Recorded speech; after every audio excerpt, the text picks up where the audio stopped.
केंद्रीय कैबिनेट की बैठक में बीएसएनएल के पुनरुद्धार के लिए 1,64,000 करोड़ रुपए के पैकेज को मिली मंजूरी। बीएसएनएल और बीएसएनएल का होगा विलय। बीएसएनएल की 4G सेवाओं को किया जाएगा अपग्रेड। संसद के मॉनसून सत्र के 8वें दिन भी विपक्ष का हंगामा जारी। दोनों सदनों की कार्यवाही बाधित। लोकसभा अध्यक्ष ओम बिरला ने हंगामे को बताया अशोभनीय।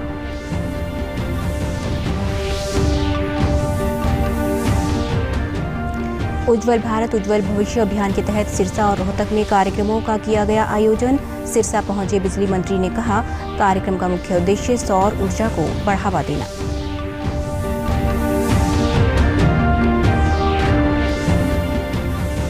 और स्वास्थ्य मंत्री अनिल विज ने पंचकुला में डीएनबी ओरिएंटेशन कार्यक्रम में की शिरकत। कहा, प्रदेश के हर अस्पताल में जल्द ही शुरू की जाएगी ई-लाइब्रेरी। नमस्कार, मैं सारिका शर्मा। अब समाचार विस्तार से। प्रधानमंत्री नरेंद्र मोदी की अध्यक्षता में आज मंत्रिमंडल की बैठक हुई। बैठक के बाद पत्रकार वार्ता में कैबिनेट द्वारा लिए गए निर्णयों की जानकारी देते हुए केंद्रीय संचार मंत्री अश्विनी वैष्णव ने कहा कि कैबिनेट द्वारा बीएसएनएल के पुनरुद्धार को मंजूरी दी गई है, जिसके लिए 1,64,000 करोड़ रुपए की राशि स्वीकृत की जाएगी। उन्होंने कहा कि कैबिनेट द्वारा बीएसएनएल और बीएसएनएल के विलय को मंजूरी दी गई है। केंद्रीय मंत्री ने कहा कि बीएसएनएल की सेवाओं को अपग्रेड किया जाएगा और इसकी 4G सेवा को अपग्रेड करने की तैयारी की जा रही है। इसके साथ साथ बीएसएनएल की फाइबर सेवा को और भी बेहतर किया जाएगा। उन्होंने कहा कि बीएसएनएल अपने ब्याज ऋण को चुकाने के लिए सॉवरेन बॉन्ड जारी करेगा। 1,64,156 करोड़ 164,156 करोड़ का पैकेज अप्रूव हुआ है। करीब 19,000 करोड़ का इसका रेवेन्यू अभी है और करीब 18,000 करोड़ का इसका ऑपरेटिंग एक्सपेंसेस है, यानी 1,000 करोड़ के आसपास का ऑपरेटिंग प्रॉफिट के लेवल पे आया। अब यहाँ से आगे इसको कैसे एक सस्टेनेबल एंटिटी बनाना है, कैसे एक वाइब्रेंट टेलीकॉम प्लेयर बनाना है, उसके लिए आज का पैकेज काम करेगा। मॉनसून सत्र के 8वें दिन भी संसद के दोनों सदनों में विपक्ष का हंगामा जारी रहा। आज विपक्ष के हंगामे के कारण राज्यसभा की कार्यवाही कई बार बाधित होने के बाद दिन भर के लिए स्थगित कर दी गई। विपक्षी सदस्यों की नारेबाजी के बाद लोकसभा की कार्यवाही भी पहले दोपहर 12 बजे तक और फिर उसके बाद 2 बजे तक के लिए स्थगित कर दी गई। उधर आम आदमी पार्टी के सांसद अजय सिंह को आज राज्यसभा की कार्यवाही से निलंबित किया गया। संजय सिंह को वर्तमान सप्ताह के बचे हुए समय के लिए निलंबित किया गया है। उन पर सदन के अंदर गैर जिम्मेदाराना व्यवहार व नारेबाजी करने और सभापति की कुर्सी पर कागज फेंकने का आरोप है। लोकसभा में विपक्ष के हंगामे पर स्पीकर ओम बिरला ने नाराजगी जाहिर करते हुए हंगामे को अशोभनीय बताया। उन्होंने कहा, यह स्थिति लोकतंत्र के लिए अच्छा संकेत नहीं। कि नियम प्रक्रियाओं की पालन करें, शक्तियां लेकर सदन में नहीं आए। ये सदन आपका है। अगर संसदीय लोकतंत्र को मजबूत करना चाहते हैं तो आप चर्चा करें, संवाद करें, बातचीत। सिरसा जिले के गांव रानिया में आज उज्ज्वल भारत उज्ज्वल भविष्य के तहत बिजली महोत्सव का आयोजन किया गया। कार्यक्रम में बिजली मंत्री रणजीत सिंह ने बतौर मुख्य अतिथि शिरकत की। इस अवसर पर उन्होंने कहा कि सौर ऊर्जा को बढ़ावा देना इस कार्यक्रम का मुख्य उद्देश्य है। उन्होंने कहा कि कुसुम योजना के तहत हरियाणा पहले स्थान पर है और इस योजना के तहत दी जाने वाली सब्सिडी से काफी लोग लाभान्वित हुए हैं। उसमें हरियाणा सबसे आगे, मतलब कुसुम योजना में हम नंबर 1 पे आ रहे हैं पूरे देश में। 35-30% भारतीय सरकार से हमें सब्सिडी मिलती है, 45% हमारी हरियाणा सरकार दे रही है और ये बड़ा लोगों में बड़ा पॉपुलर हुआ है। हर लोग ऊर्जा पे जा रहे हैं। हम हरियाणा में नहरों को भी इससे कवर करने का बात। वहीं कार्यक्रम में पहुंचे ग्रामीणों ने सरकार का आभार व्यक्त करते हुए कहा कि अब उनके क्षेत्र में बिजली पर्याप्त मात्रा में मिल रही है और उन्हें बिजली संबंधी किसी भी तरह की कोई समस्या नहीं आ रही है। तो आज इस इलाके को रणजीत सिंह के रूप में बिजली मंत्री मिला और खास करके बिजली जो यहाँ कमी रहती थी, लेकिन अब बिजली कमी नहीं रहेगी। जो कमी है उसका भी सुधार 1 आधे साल में हो जाएगा। पहले ही हम बहुत दिक्कत में थे जी, बिजली नहीं आती थी और पढ़ नहीं पाते थे जी। और आज के इस कार्यक्रम में हम ये कहना चाहते हैं, अब तो बहुत बढ़िया हो गया जी, जब से चौधरी साहब आए हैं जी। 24 घंटे बिजली रहती है जी, कोई परेशानी नहीं जी। बहुत ज़्यादा फ़र्क पड़ा है जी। जो प्रोग्राम हो रहा है बहुत अच्छा प्रोग्राम है। 2019 से 24 साल बिजली मंत्री हैं। जब से वो बिजली मंत्री हैं, रानियाँ छोड़ो सारा हरियाणा में बिजली की में बहुत प्रोग्रेस हुई है जी।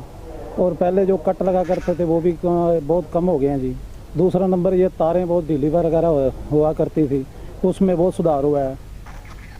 आज़ादी का अमृत महोत्सव के क्रम में आज रोहतक में उज्जवल भारत उज्जवल भविष्य अभियान के तहत कार्यक्रम का आयोजन किया गया। इस कार्यक्रम में रोहतक से सांसद डॉक्टर अरविंद शर्मा ने मुख्य अतिथि के तौर पर शिरकत की। कार्यक्रम के दौरान भारत सरकार के विद्युत मंत्रालय द्वारा ऊर्जा एवं नवीकरणीय ऊर्जा क्षेत्र की उपलब्धियां और योजनाओं को प्रदर्शित किया गया।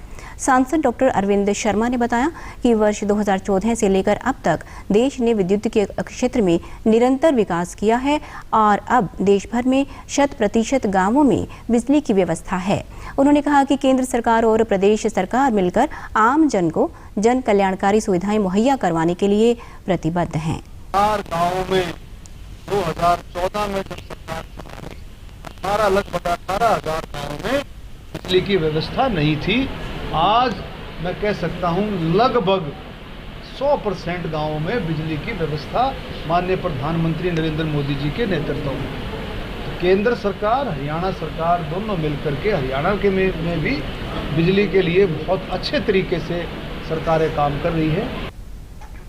इस कार्यक्रम में मौजूद भाखड़ा व्यास मैनेजमेंट बोर्ड के अध्यक्षण अभियंता ने बिजली के महत्व के बारे में जानकारी दी। उन्होंने बताया कि आज़ादी के बाद से अब तक देश ने बिजली के क्षेत्र में अभूतपूर्व कार्य किया है। मतलब पूरी दुनिया की एक ग्रिड हो जाए, ये इंटरनेशनल सहयोग से होगा। पूरी दुनिया की एक ग्रिड हो जाए। जब अमेरिका में गर्मी दिन होगा, वहाँ सूर्य की अगर सोलर की पावर ज़्यादा होगी तो हम भारत में उस ग्रिड को उसको ले सकते हैं। जब हम भारत में जब हमारे यहाँ दिन का टाइम होगा या धीरे धीरे करके जैसे गल्फ कंट्रीज में जैसे जैसे दिन आता जाएगा तो पूरे दुनिया में हम बिजली का आदान प्रदान कर सकेंगे। इस तरह की महत्वाकांक्षी एक योजनाएं हैं जिसका लाभ मैं मानता हूं कि जो कंज्यूमर जो है लोकल लेवल की चीज़ों पे एक डायरेक्ट प्रभाव नहीं पड़ेगा, परंतु उन चीज़ों का इनडायरेक्ट लंबे टर्म में बहुत प्रभाव पड़ेगा। स्वास्थ्य एवं परिवार कल्याण मंत्री अनिल विज ने कल पंचकुला में diplomat of national board orientation कार्यक्रम के दौरान मुख्य अतिथि के रूप में शिरकत की। इस अवसर पर उन्होंने कहा कि प्रदेश के प्रत्येक अस्पताल में जल्द ही ई लाइब्रेरी की शुरुआत की जाएगी और इस ई लाइब्रेरी के साथ मेडिकल कॉलेज भी जोड़े जाएंगे ताकि डीएनबी कोर्स करने वाले छात्रों को नवीनतम जानकारी प्राप्त हो सके। स्वास्थ्य मंत्री ने कहा कि मैपिंग होने के बाद आवश्यकता के आधार पर स्वास्थ्य सुविधाएं प्रदेशवासियों को उपलब्ध हो सकेंगी।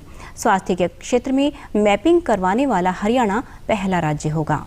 हुई हो तो हमारे जो बच्चे डीएनबी करेंगे, वो डिप्लोमा करेंगे, डिग्री करेंगे, वो हर प्रकार की जानकारी, लेटेस्ट जानकारी, विश्व स्तर की लेटेस्ट जानकारी वो उसमें हासिल कर सकते हैं। हम जल्दी कोशिश करेंगे कि हम ई लाइब्रेरी को शुरू कर सकें। स्वास्थ्य मंत्री ने कहा कि डीएनबी ढांचागत के लिए केंद्र सरकार ने 9 करोड़ रुपए की राशि स्वीकृत की है, जिसमें उपकरण और गेस्ट फैकल्टी इत्यादि शामिल हैं।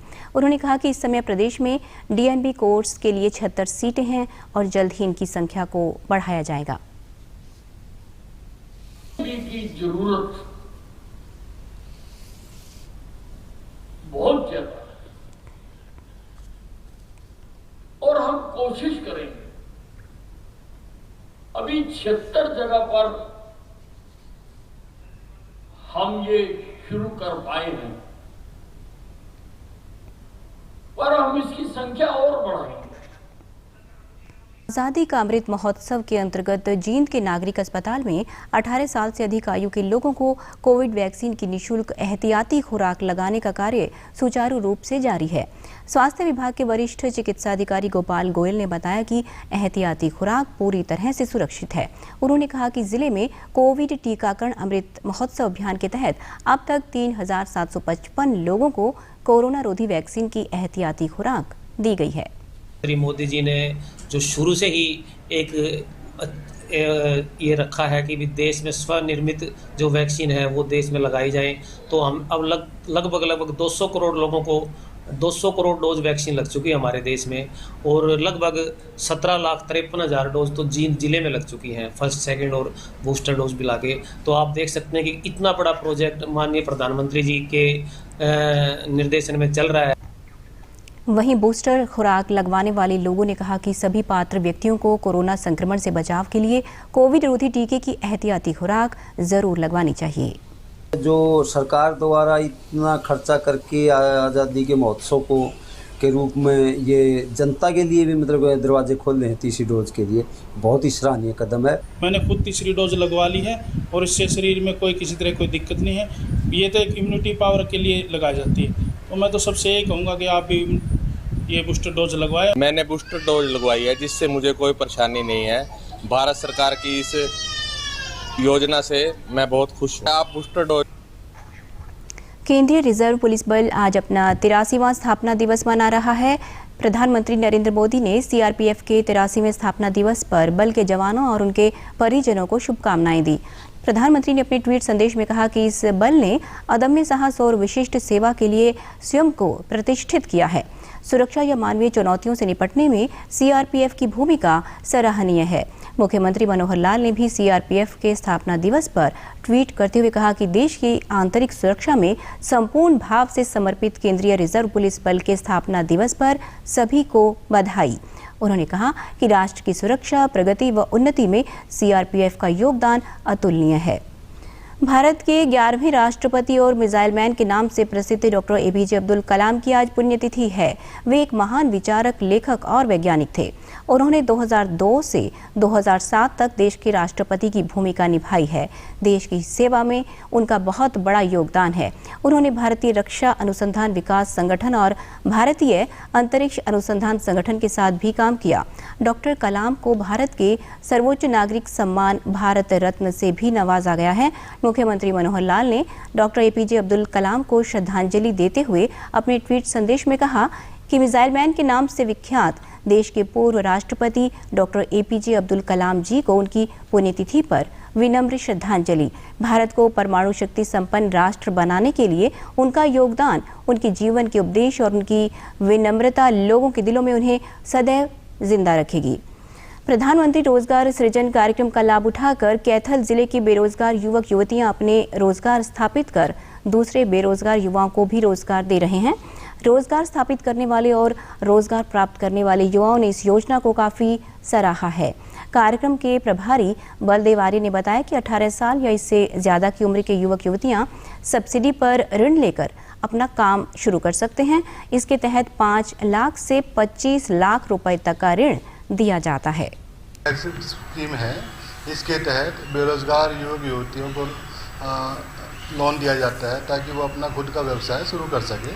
तो हर साल हमारे विभाग के पास भी डिस्ट्रिक्ट एमएसएमई सेंटर में लगभग 200 से 300 बेरोजगार युवक युवतियाँ आते हैं और अप्लाई करते हैं अपने अपने व्यवसाय शुरू करने के लिए। प्रधानमंत्री रोजगार सृजन कार्यक्रम का लाभ उठाकर विकास गर्ग ने टफन ग्लास की फैक्ट्री, दीपक कुमार ने पिज्जा हट, महिला अक्षरा गुप्ता ने बुटीक, हिमानी गुप्ता ने इन्वर्टर बैटरी बनाने की फैक्ट्री और अमरजीत ने जुराब बनाने की फैक्ट्री शुरू की है। लाभार्थियों ने कहा कि प्रधानमंत्री के इस कार्यक्रम ने उनको अपने पांवों पर खड़ा कर दिया है। वे अपना सिर्फ अच्छी कमाई कर रहे हैं बल्कि दूसरे बेरोजगारों को भी रोजगार दे रहे हैं। ये योजना है, उसके अंडर हमने लोन लिया था सब्सिडी का। इससे हमें फाइनेंशियली बहुत हेल्प मिली है और साथ में जो हमारे प्रोडक्ट हैं उसको हम अच्छे से कैरी आउट कर सकते हैं। मैंने ये PMGEP योजना के तहत लोन लिया था 10 लाख का, जिसके साथ मैंने अपने बुटीक को स्टार्ट करा। एक थोड़ी सी लेडीज़ के लिए थोड़ी जो दिक्कत रहती है कि भी उनके पास इन्वेस्टमेंट नहीं हो पाती लगाने के लिए, बट ये बहुत अच्छा सोर्स है। प्रधानमंत्री जी ने लेडीज़ के लिए बहुत अच्छा सोचा। अंत में इस बुलेटिन के मुख्य समाचार एक बार फिर। केंद्रीय कैबिनेट की बैठक में बीएसएनएल के पुनरुद्धार के लिए 1,64,000 करोड़ रुपए के पैकेज को मिली मंजूरी। बीएसएनएल और बीएसएनएल का होगा विलय। बीएसएनएल की 4G सेवाओं को किया जाएगा अपग्रेड। संसद के मानसून सत्र के 8वें दिन भी विपक्ष का हंगामा जारी। दोनों सदनों की कार्यवाही बाधित। लोकसभा अध्यक्ष ओम बिरला ने हंगामे को बताया अशोभनीय।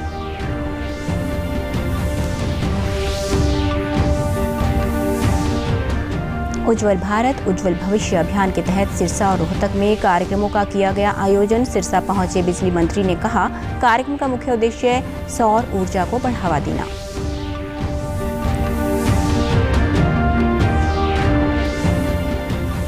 और स्वास्थ्य मंत्री अनिल विज ने पंचकुला में डीएनबी ओरिएंटेशन कार्यक्रम में की शिरकत। कहा, प्रदेश के हर अस्पताल में जल्द ही शुरू की जाएगी ई-लाइब्रेरी। समाचारों में आज इतना ही। नमस्कार।